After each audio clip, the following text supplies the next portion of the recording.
Baruchim Abim, and welcome to Torah Talks Chazaq's Tuesday night programs with special guests. Tonight we have with us a very dear friend of ours, Rabbi Yitzchok Oelbaum, Shlita Rabbi. How you doing? Shalom Aleichem, Rabbi Yaniv. So good to see you. He's amazing, all the way from Lakewood, New Jersey.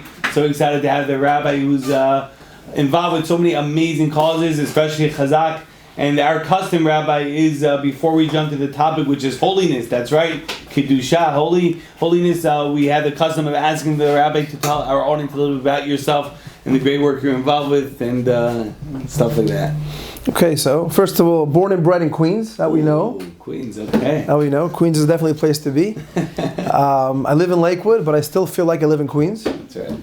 Being involved with Chazaq definitely is tremendous. The best thing in the world. Exactly, really. Chazaq, v'nis chazek, v'amatz. Really, that's what it is. And coming in saying the shiur for Chazaq, saying for Agad Pir, definitely something that is tremendous, something that's amazing, keeps me going.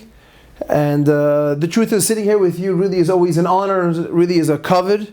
The amount that you've done over the past 13 years is unreal. I mean, even the big Chazaq event, which is the smallest of the smallest things that are actually done. But I don't think anybody else besides Aguda was able to get more than 1,000 people into a room until Rabbi Yaniv came along with Rabbi Ilan, and they made an event, and had the schus to be part of it, being the chairman there. Yeah, being the chairman there. And really, it was a tremendous schus. Would have remiss without saying Lilu Nishmat in loving memory of Rabbi Waller sings Zatzal. Yes. We all heard about the tragic passing. It should be in his loving memory. He was a featured speaker at the big event for many years. Many years. Yeah. You should know every time we had the events, I would introduce him. That's right. And he always had, everyone knows he had that famous flip phone. Yeah. That flip phone he didn't have. He would show, I have the flip phone. I don't have the iPhone. And that's what he had. And the text would come in, Yitzi, you did a great job. Thank you so much. And that was really him. He had to text me, you know what I mean? I'm 30 years old, oh my God. But that's somebody who's always looking out for the next person. And that's really, I mean, that all falls in line with what Chazaq does. I mean, all the programs, the lectures, and now especially the amount of kids that we're able to take out of public school and bring them into yeshivas is just unbelievable what's going on. Unbelievable. And the way you know something is successful, and when people fight you. So as much as you're doing good and you're taking kids out of public school, making them from, you always have to have people to fight you, but that's the Malach HaMavos. Don't worry. Baruch Hashem, you're Chazaq ve'amatz, and everybody knows. I even spoke to Rabbi Yitzchok, and he was all excited about Chazaq. He was saying what they do. I had a meal with Rabbi Ilan, with Rabbi Yitzchok, and he said, when we walked in, he says, Chazaq ve'amatz, that's what you are. That's what you do. So really, the amount that you do, Kadosh Baruch Hu should give you the koyach to continue this kodesh that you do on behalf of Chazaq, and you should go mechayel achoil, and you should be able to take all the 10,000 kids that we have, Rachmana litzlan, in public school. You should be able to bring them into yeshivas. It takes time, but like my father always says, that if your head is in the right place, you'll have the siyata d'shmaya to overcome any obstacles. And look, the past 15 years, how many obstacles we had, and Baruch Hashem, Baruch Hu knocked everyone over, and you're standing strong. And the amount of Gedol Yisrael that actually sat in this office, from Shul Kamenetsky to Rabbi Yibrudny to my father Zang Gesundenstark, everybody, that just shows you how Rabbi Yeruchim, everybody, Ramalkiel. So that just shows how when your mind is in the right place, HaKadosh Baruch Hu gives you the siyata d'shmaya, and the Gedol Yisrael flock to you, and they want to help you. So that's really a tremendous chus that you have, and the little schus that I have to be a part of it is a tremendous honor and a real kavod. What an amazing Torah talk. Thank you very much for being here. Rabbi Yitzchok Oelbaum Shlita. Okay, so the introduction was usually about the rabbi, but the rabbi threw it all on us. Okay, we'll get him back in Mitzvah Shem Yisbarach. But tonight's topic, like was mentioned, is Kedusha. It's holiness. You know, this week's parasha is Parashat Kedushim, and there's an interesting midrash that says that we were created holy before the creation of the world. Rabbi, how in the world do you explain such a thing? Should we work on our holiness? What is it that we're already holy? It's an excellent question. It's interesting you asked that question. It's your question, but the Dubna Magid actually asked that question as well. So you're Machal to the Dubna Magid. Correct. And he wants to understand what that means. Like you said, you have to work to get what it is. So he says a fascinating parable. Known for the parables, right? Known for the parables, yes. Known for the parables. So you had this wealthy man that, of course, he wanted the best Aiden, the best son-in-law. So he goes to the best yeshiva in a certain town. And he goes to the Rosh Yeshiva, the head of the dean of the school. And he says, I want the best Talmid, the best student you have in the school. I have the money. I'm able to support him. Show me, who's that guy? So the rabbi points, the most diligent guy is that guy. And that guy also is the biggest lamdan. He understands learning. He's deep. He's great. I think that's the guy for you. So the wealthy man says, I want him. So he says, let me talk to this bacher. I'm going to talk to this boy to see if he's able to come with you. He's interested in going out with your daughter at all. So the rabbi goes to this bacher. He goes to the kid. He speaks to him. He says, I have a wealthy man over here. He's a good. He's an askin. Very good guy. And his dream is to have a son-in-law that's going to learn. And I think you're the guy. And he's like, okay, let me go out with her. They went out, and the shidduch went about, and they got married. Now he had to move out of yeshiva. Where did he move? So he moved to a very small village where his wife grew up. You can imagine a small village in those days. There weren't major Talmidei Chachamim there. He couldn't find a charuta, a study partner. I mean, had Chazaq been around, they would have made a Torah partner, a Torah mate, but you weren't around then. But now, Baruch Hashem, you are around, so it doesn't matter. But he didn't have a chavrut, so he used to go into shul, and he was the first one in. He would come in right away, the first one, before it gets light outside. He would sit and learn. He would come home a little bit for lunch, go back to Bet Medrash, go back to shul. And he literally was the person closing the lights every night. And then it came to a time, remember, he didn't have any chavrusa. It came to a time where he started slacking off a little bit. And his father comes to him and he says, my dear son-in-law, what is going on? And the son-in-law tells him, so what's going on? He says, you're not learning as much as you were. When I took you, you were putting in all those hours in yeshiva, and now you come. You started coming at 11 o'clock, you're leaving 1 o'clock. What's going on over here? I picked the best guy in the world. I don't understand what's going on. So the son-in-law tells him, he sees his father-in-law in a lot of stress, and he says, what do you mean? Ask the shamish in the shul. Ask the guy who takes you to shul. Ask him who's the best guy in the shul and learns the most in the shul. So the father looks at him, he says, what are you talking about? He says, yeah, ask him. Ask him. So he says, I don't have to ask him. He said, ask him. Okay. He asks him, he says, yeah, your son-in-law's the best guy. He says, son-in-law, because he comes back to his son-in-law, and he said, you're the best guy. But you think that makes me happy? He said, this town has nobody who knows how to learn. So you're the best guy because you're putting an hour a day in the whole town? What does that do for me? I took a guy who's putting in 18 hours a day. That's what you're happy with? You're happy that you're the best guy in a shtetl that has nobody, full of amaratzim? That doesn't make you great. Not only that, I'm even more depressed now. What's going on? How do you do that? That's what he told the son-in-law. He brings that from this. And this answers your question beautifully. Imagine that God didn't make us holy before Bria Sa'olam. So we're holy today. So we live in a very, very crazy world right now. Oh, yeah. But I'm going to tell you, I'm a tzaddik. You know why I'm a tzaddik? Because, let's say goyim. Even if unfortunately you have Jews. They're stealing. I'm a tzaddik. I don't steal money. That's your bar? Or you know what? This LGBT business, I'm not doing that. You're a good guy now because all of a sudden you're normal. Now you became Kaddish. Now you're a normal guy because everyone's doing bad things. And I don't do those bad things. Which us is normal not to do it. So you're a good guy? That's the bar? No. I made you Kaddish. I made you holy before Bria Sa'olam. That's the bar.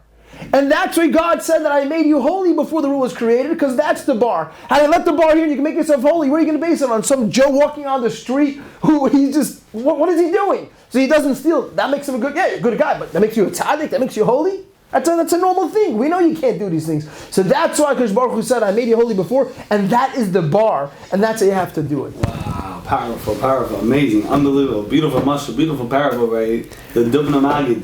Okay, so now we understand why we were created holy before the creation, so that we have a high bar. So right now we're in the middle of Sefirat Omer, in the middle of the days of the counting, and during these times, the Gemara Masechet Ketuvot says that Rabbi Akiva lost 24,000 students. Why? They didn't have respect for one another. And unfortunately, there are some people that don't talk to others. They had an argument in once, they didn't get along once, there was an issue once. What is the solution to these people? What do we tell them? That's an excellent question. It's an excellent question. I'm sure we all have people in our lives that even if we didn't do something, the person thought we did something, and now they're not talking to us, which is not an excuse, because I personally believe that someone not talking to somebody, is a learned behavior. They learned it somewhere. Either they had a parent, a mother, that gave the parent the silent treatment, which is not al pi Torah. If you're upset at somebody, you don't just go into mute and you don't talk to the person. That's not the on Zoom like That's definitely not the Mahalach HaChaim. And unfortunately, people do that. And most of the times, all these things are just misunderstandings. That's even most of the times. But the question, at the end of the day, you have a relative or a friend that's not talking to you. What is the way to get around it? Now, I want to tell you something that I believe is the best way to get around it. And it's proven true. What happened to me was, I built a house years ago. Is it in Lakewood or in Queens? It's in Lakewood, not in Queens. You recruited me, but not enough. So, I had a friend of mine, he was a painter. And what happened was, he didn't get the painting job. And I'm not a contractor. I just hired a builder. And he said, by the way, get me the painting job. The builder told me, he said, listen, I don't want to deal with that guy. I said, okay, listen, I'm staying out of it. I'm just trying to pay the bills. I'm leaving out of it. I'm not getting involved over here. I'm really not. And I realized when I was done, I walk into shul, and I remember, I lived in a different city. It was Lakewood, but I lived 2 miles away. I was friends with this guy who was the painter. Actually, the first place where I lived, he was my neighbor. We were friends. And then where I moved to the next place, we actually davened in the same shul again. It's actually coincidental. And I walk in, I go over to him, and I'm trying to talk to him. He's not talking to me. And the guy's not looking at me. And I'm like, what's going on here? I'm like, holy cow, what did I do? I didn't do anything. What does this guy want from me? Go over to him. Chavez literally ignores me. Wow. And I'm like, when it comes to these things, I don't fall for these things. Some people break. So the first thing is, when this happens, you don't break. You don't lose focus. You don't break. Usually, it's a self-esteem issue, by the way. That's what it is. And the guy is not talking. That's usually what it is. But you have to be the stronger one and to say, I'm going to get over this. So this is what he did to me. And if you do this mahalach, I guarantee it will work, because you get very annoying. And it's almost worth it for the guy not to talk to you than rather not talk to you. So we're sitting by Kiddush. And I told the guy, we'll call him Yankel, Yankel, pass the Coke, please. And there's a whole table by the Kiddush. He's not going to pass the Coke. Embarrassing. Someone asked me to pass the Coke. So Yankel passes me the Coke. Pass the Coke. Yashikoyach Yankel, appreciate it. Thank you. Thank you. I appreciate it. And Rabbi said it takes work to do that, because at the end of the day you do feel a little, you feel a little itchy. But at the end of the day, it's your side that works. And if you're the bigger person and you're able to just close your nose and say, I'm doing the right thing, I don't want to have machloikis, I'm doing this Hashem Shemayim, you're good to go. And when there's a whole crowd of people and you're walking out of shul, you spot Yankel talking to 3 people, Good Shabbos, Rabbi Yankel. Good Shabbos, good Shabbos. Shabbat Shalom. Good Shabbos. So what is he going to do? He's going to hold his hand? He can't do that. He feels like an idiot. You get 5 people in shul over this. That's really the mahalach. And not only that, when it comes before Yontif, you send them a varm text message. Have a great Yontif. I wish you the brachas and atzlachas on your family. And you mean it when you're sending it. Because remember, he's arguing with you. You're not arguing with him. And you don't even know why he's not talking to you. And the guy's going to write you back a message. Stop with the fake messages. Oh, what? You're going to get that. Oh, what? And you know you answer back? I mean it. Zahu. And the guy, and usually it stops there. But if he even writes back, the guy writes back to you. He says, you're not on my level of Judaism. I can't work with you. You have these crazy people. You have these crazy... So you write back like this. I'm always looking, or even whatever the scenario is. Whatever this is, you never get in the defense. I feel sorry you feel that way. I'm always looking to grow. I would love to know what I could be misaken, how I could fix myself that offended you. You take these tips with you. Probably just replied, next time you use me when you get a... Again, this is one story. But the point is, if you take this yesod, if you take this mahalach, Beautiful mahalach. I love if you take this mahalach, it's very, very hard for that person to stay away from you because you really become annoying. It's always been, let me just talk to this guy and leave me alone. But if you mean it l'shem shamayim and you really mean it the way it is, that's the way to get over it. I just gave you one simple example. But that's a Kaddish to you. We're Kaddish. We're here for HaKadosh Baruch Hu. We're here for Hashem. We're here, again, things are not comfortable. But if our brain is in the right place, you'll get over it and you'll be successful. HaKadosh Baruch Hu will give you the siyata d'shmaya. And there's one thing you cannot remiss. Tefillah is the most powerful thing. You have to always daven and say, speak it out. HaKadosh Baruch Hu wants to hear us. You speak it out and you say, HaKadosh Baruch Hu, I don't like arguing with people. Why is this guy not talking? I don't know. But I want to have shalom. And you have to speak it out. And tefillah is the key to everything. Powerful. Unbelievable. Inspiring. Love it. So Yankel is okay now? Yeah, we're best friends. Yankel and I are good friends. We hug, we talk, we're good friends. We have kiddush together. Now he's already telling me, Rabbi Yitzchok passed the coke. Okay, very inspiring, Rabbi Yitzchok Oelbaum. We have a minute, we have a custom at Torah Talks that the rabbi gives us one final message, one final grand slam. So many beautiful gems and inspiring messages, but one final one for our audience. So I'm going to tell you a bomb story. I know the person this happened to. The story only comes if you're holy of the holies. If you're Kaddish. But this is someone who's worked on. I know somebody, very chashuv rav, and he had a family member, for some reason, didn't talk to him for 25 years. Wow. I don't know if it was a daughter or a son, I don't know what it was. My Rebbe, I was talking to him, tell me a story. And the father wanted to talk to the kid all these years, but the kid didn't, just was ignoring. The kid has a family, and the father sent people to the kid to make peace, and it just wasn't going. He had no idea why it wasn't going. And he said, very heartbreaking. He said, it is what it is. So what happened was, they decided, they got to their senses, they want to make peace after 25 years, whatever the number was. It was 30 years, I don't know. And the rabbi tells me, his kids were not happy that all of a sudden now the family member wants to come back because you caused so much pain to the family. Why should you accept this person back? And not only that, the kids had a taina. The kids were upset. They said, this son doesn't want to really come back. The problem is, he has to make shidduchim.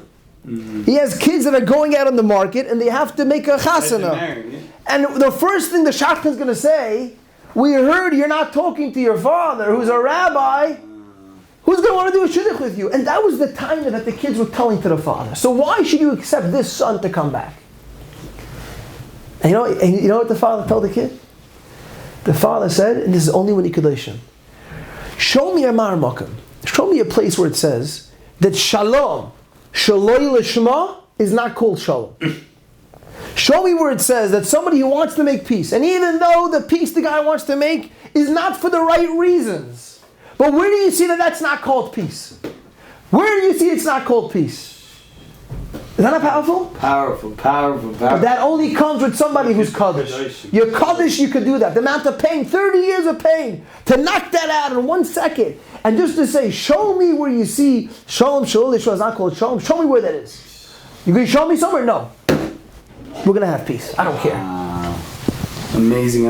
Rabbi Yitzchok Oelbaum, whenever we finish Birkat Hamazon benching and we finish Shmona Esrei, the final, and same thing with Birkat Kohanim is Shalom, is peace. Right, yeah. Because at the end of the day, all the blessings, all the goodness that a person wants, it all comes down to one thing, Oseh Shalom, make peace with your family, friends, surroundings, with HaKadosh Baruch Hu, with the God Almighty, and then you have all the blessings of the world.